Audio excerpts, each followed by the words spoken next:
Om Gurur Brahma Gurur Vishnu Gurur Devo Maheshwaraha Guru Sakshat Param Brahma Tasmai Shri Gurave Namaha. Om. Dear friends, welcome to this Gita study group. In the last class, we read this Niyatam, eighth shloka, that is Niyatam Kuru Karmatvam Karmajyayo Hyakarmanaha Sharira Yatra Pichate Na Prasidhyeda Karmanaha. So Lord Krishna was advising Arjuna to do this Nitya Karma. Whatever has been enjoined on you, you have to do. Because karma is something superior to akarma. Because akarma, if you feel, akarma means inaction, non-action. So you have to perform action, because action is something we say in this action which is done in the spirit of karma yoga it will not give you the result of that say action. But if you do not do karma, that is, if you simply avoid karma, that will give a negative result. By doing karma with the sense of karma, with the spirit of karma yoga, you will not get the fruit of action. But by resorting to inaction, you will get the sin. That is a dereliction of duty, avoidance of duty. So that is what he said. And he also gave another reason. Your sharira yatra pichate na prasidhyed. That is, even it will not even help you in the maintenance of your own sharira yatra, your own livelihood, your day-to-day livelihood. Even that will not be achieved by inaction. So that is what he said.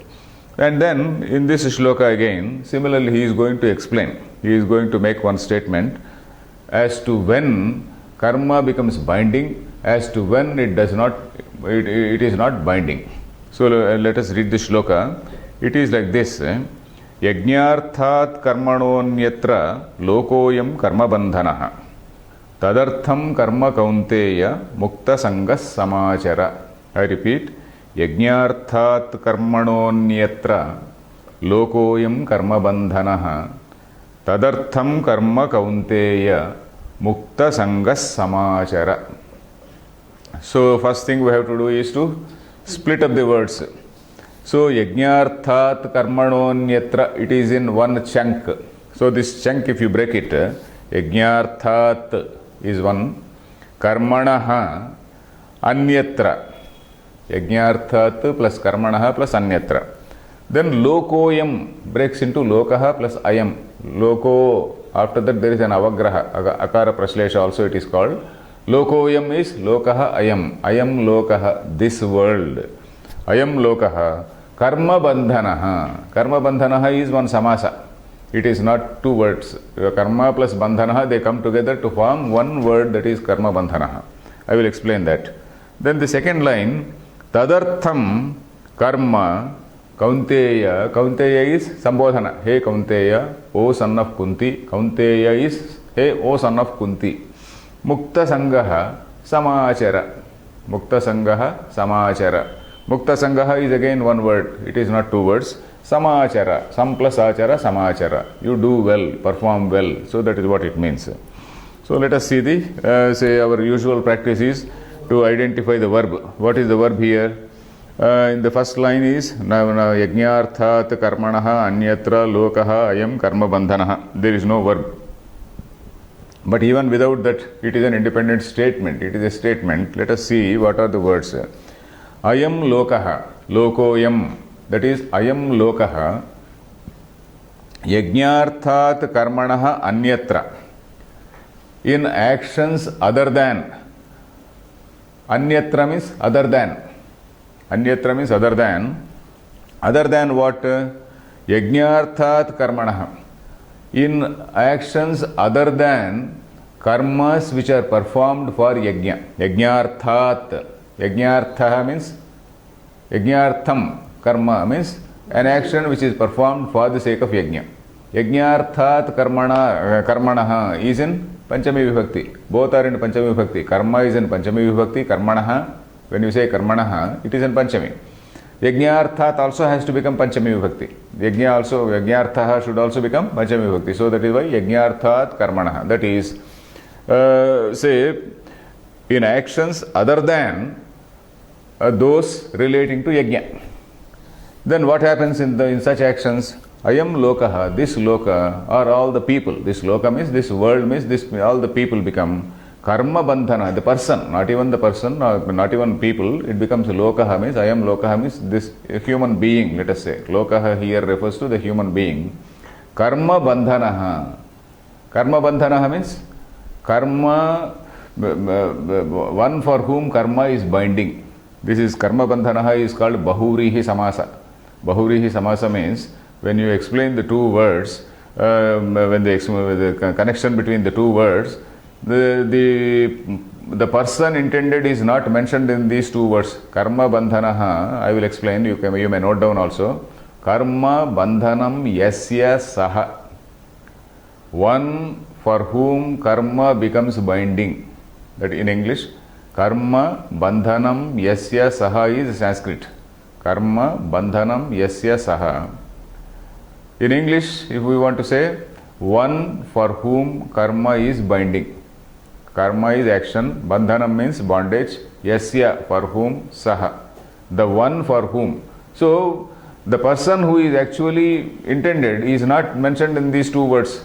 He is not there in karma, he is not in bandhana. It is referring to somebody for whom karma is a bondage. So, that sort of thing is called, that sort of samasa is called bahurihi. Anyapada pradhanyam bahurihi. Anyapada pradhanaha.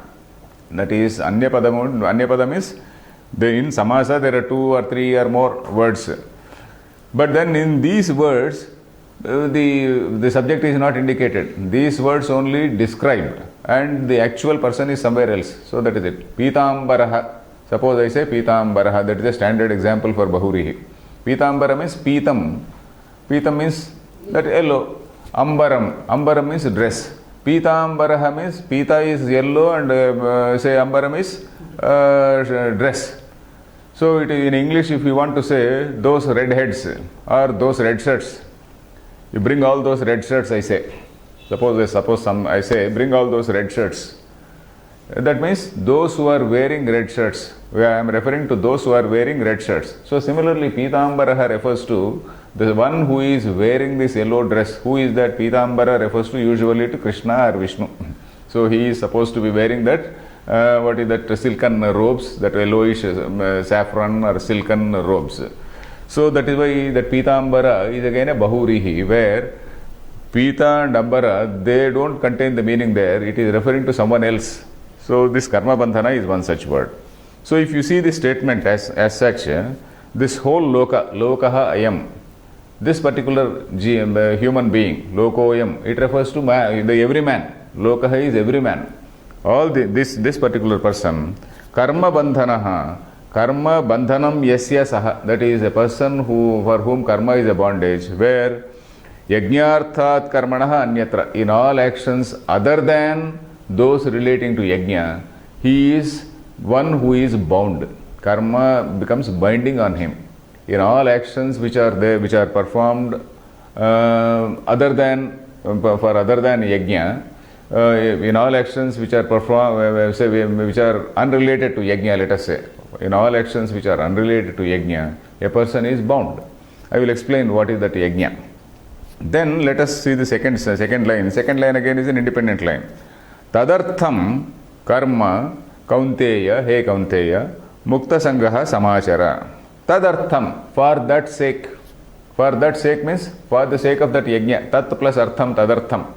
For the sake of that karma. Tadartham means yajnartham. Tadartham means yajnartham. Yajnartham. Karma means action. He kaunteya, O kaunteya. Mukta sangaha samachara. Samachara means you perform well.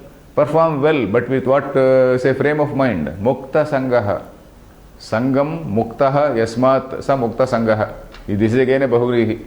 Mukta sangaha means one from whom attachment has gone away.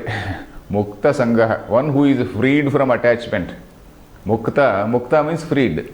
Sangha is attachment. One who is freed from attachment. Sangaha muktaha yasmat saha. Sangaha muktaha yasmat saha. Sangaha is masculine. Sangaha muktaha yasmat saha mukta sangaha. So that is, what is it? It is again a bahurihi samasa. So one who is devoid of this attachment. So in simple English, it is that. So tadartham, for the sake of yajna, O Arjuna, you perform karma with this frame of mind called mukta sangha, that is with this karma yoga frame of mind. Unless you perform yajna with this karma yoga frame of mind, you will be stuck with the fruit of that action. So then ultimately what is the meaning of yajna? Yajna here means, it does not, normally the normal meaning of yajna is, you say there is one rich, suppose the yajna has to be, can be performed by fairly rich people only. A very, very poor man cannot perform. Very poor man cannot perform. A reasonably rich man, a middle class man, let us say. So he can spend some money and then he has to invite about 4 or 5 say purohits, because yajna requires at least a half a dozen purohits for various activities. There is one person for Rigveda, there is one for Yajurveda, another man for Samaveda, one for Atharvaveda, and over them there is a head priest, that head priest called Brahma. So all these people should be there and some assistants have to be there. So all this activity paraphernalia, a lot of material is required, lot many oblations are put in the fire, and lot many mantras are recited, and some yajnas go on for days. So that is what is a yajna. But here we are not referring to that yajna. So here the commentators have said, yajna means yajno vai Vishnuhu. Yajno vai Vishnuhu. If you see Shankaracharya's commentary, Shankaracharya writes, yajna, the meaning of yajna is that all-pervading divine will. Vishnu does not mean somebody who is sitting there somewhere in that milk ocean, on that couch of a snake. Vishnu does not mean somebody who is there in that couch, sitting on, reclining, not sitting, reclining in the couch of snake, while his wife is gradually, slowly pressing his feet. We should not visualize that sort of Vishnu. Vishnu, the meaning of Vishnu, whenever we read Vedanta, when you read Purana, when you see TV, and then when you listen to some Purana Pravachana, there Vishnu is somebody who is a fighter, and then who is this, that, etc. But then here, when in Vedanta class, Vishnu means Vyapnoti itu Vishnu, Vyapana Shilaha, the all-pervading Vishnu.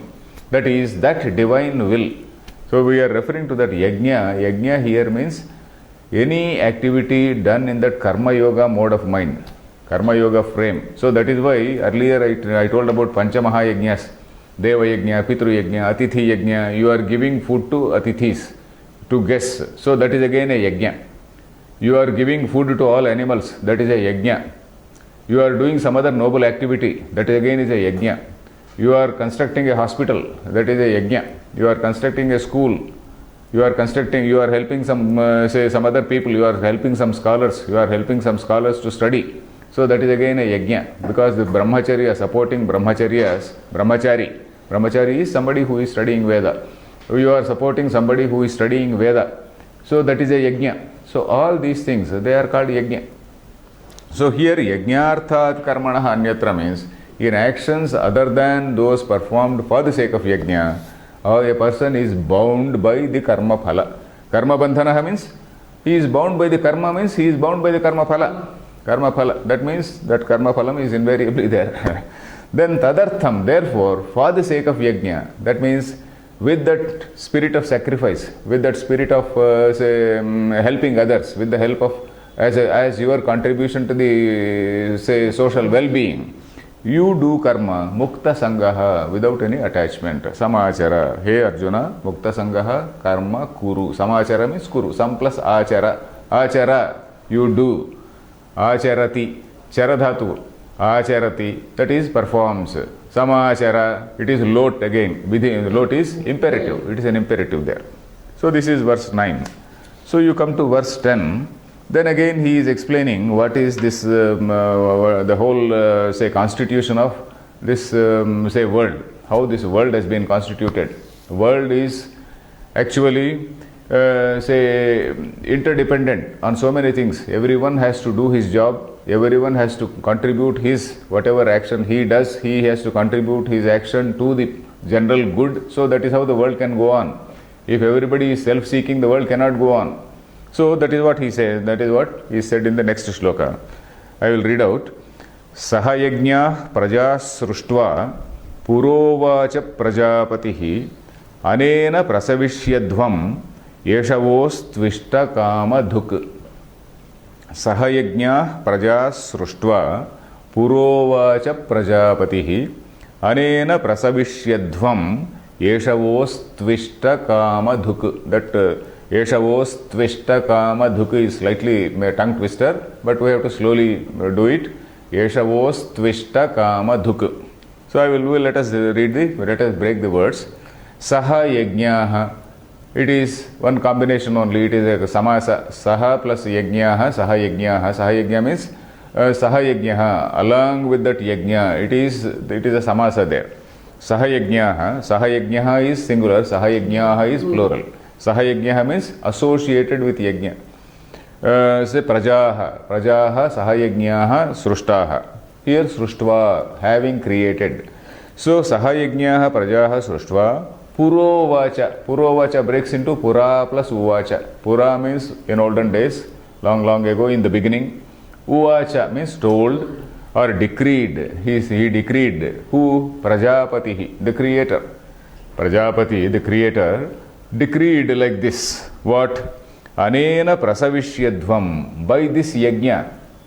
Prasavishyadvam. Prasavishyadvam means prasava. What is prasava? You must have heard about the word prasava. Prasuti kendram. Prasuti kendram is a maternity home. Prasava means delivery. Prasavishyadvam means you multiply. Anena prasavishyadvam, you multiply. Not in terms of numbers. Not that you have to say produce 100 children and all that. Not in that sense. Prasavishyadvam means you prosper. You prosper, you become well. So that is the meaning of prasavishyadvam. Not in the sense of multiplying in terms of numbers. Prasavishyadvam. Yesha. Yesha means this one. Vaha to you. Astu ishtakama dhuk. So yesha, vaha, astu ishtakama dhuk. So that is how it has to be broken. So let us see the words here. Let us see the sentence here. Sahayajñā praja sruštva purovacha prajapatihi. So here what is the verb? Uvacha, told. Who told? Prajapati. Prajapatihi uvacha. Then what did he say? What did he say? Of course it is coming in the second line. Then what else? What else was about? What else is told about Prajapati? Sahayajñāha prajaha sruštva.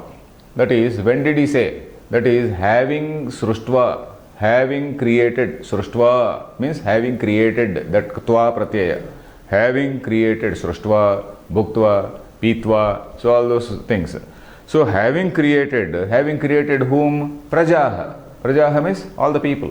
In what manner? Sahayajñāha. That is associated with this yajna. That is, every man is supposed to do some he is given some bounden duty. That performance of that bounden duty is yajna. Performance of that bounden duty is yajna. 1 second. You may note down performance of bounden duty. So the creator, the Prajapati. Prajapati means, Praja means people, the human being, Pati, not only human being but all beings. Then Pati means Lord, the Lord of all beings, that is the creator. So the creator told in the beginning, having done what? Having created people. And in what manner has he created? Sahayajñāha created. Sahayajñā means, that is along with some bounden duty. Sahayajñāha prajaha sruštva. He told like this. What did he say? So this purovacha prajapatihi, one line is over. You can say that one line is over. What did he say? Anena prasavishyadvam. By this you multiply. By this you prosper. Prosper, multiply. So that is the meaning. That means you attain prosperity. By helping others, you are helping yourself. Anena prasavishyadvam. By this you multiply. Then here, Anena prasavishyadvam is another one line is over. By this you prosper. Suppose I say, by this you prosper. Anena means by this, Trutiya Vibhakti. By this you prosper is a complete sentence. Then the next line is, Yesha vaha astu ishtakāmadhuk. Vaha means Yushmakam, for you. Vaha is the short form for Yushmakam. That Tvam Shabda, Bahu, what is this? Shashti Bahuvachanam is Vaha. Yushmakam, Vaha. There are two forms for Shashti Bahuvachanam, Yushmakam and also Vaha. Vaha, to you, Yesha. Yesha means this. What is this? This yajna. We are referring to yajna here. This yajna. Then what will happen? Ishtakama dhuk astu. Ishtakama dhuk. This is again a samasa. Ishtan kaman dogdhi. That is how Bhashyakara says have written. Ishtan kaman dogdhi.